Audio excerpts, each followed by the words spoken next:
మన మొదటి క్షణం నుంచి తన చివరి క్షణం వరకు అందరికంటే ఎక్కువగా మన కోసం ఆలోచించేదే అమ్మ.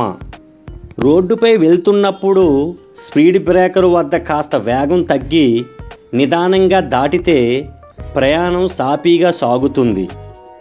జీవితంలో కూడా ఏదైనా సమస్య వచ్చినప్పుడు కాస్త ప్రశాంతంగా ఆలోచించి నిర్ణయం తీసుకుంటే ఎలాంటి సమస్యనైనా దాటవచ్చు.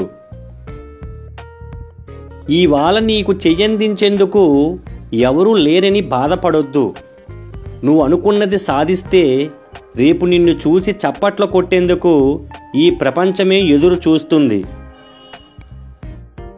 నిజాయితీ ఎవరైనా మనల్ని గమనిస్తున్నప్పుడు మనం నడుచుకునే విధానం కాదు, అది మన నడవడికలో ఉంటుంది.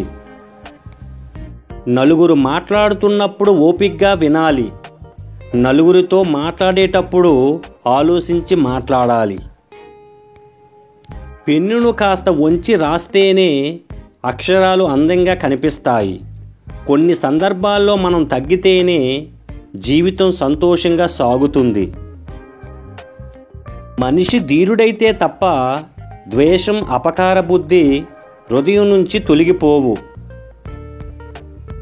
సమయమే తెలియని విధంగా మాట్లాడుకునే రోజుల నుంచి మాట్లాడటానికి కూడా సమయం లేని రోజులు వస్తాయనుకోలేదు జీవితంలో. గుర్తుపెట్టుకో, మన పరిస్థితిని బట్టే ఎదుటివారు పలకరించే విధానం ఆధారపడి ఉంటుంది. ఎవరిని ఎక్కువ నమ్మకు. వేసవిలో కాళ్లకు రక్షణగా ఉన్న చెప్పులే వర్షాకాలంలో నీ వెనుక బురద చల్లుతాయి. అలాగే ఈరోజు నీ వెనుక ఉన్నవాళ్లే రేపు నీకు ఎన్నుపోటు పొడుస్తారు. ఒక రాతి హృదయాన్ని తాకి నా గుండె బావిలో తడి జ్ఞాపకాలు ఆవిరయ్యాయి. ఎంత తవ్వినా గుండె గాయాలే తప్ప తడి జాడ కనిపించడం లేదు.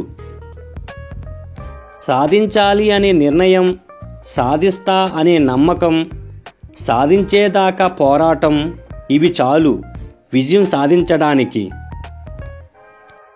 జీవితంలో పరిచయం అయ్యేవారంతా మనకు ఏమీ నేర్పించరు, మనం నేర్చుకుంటే తప్ప.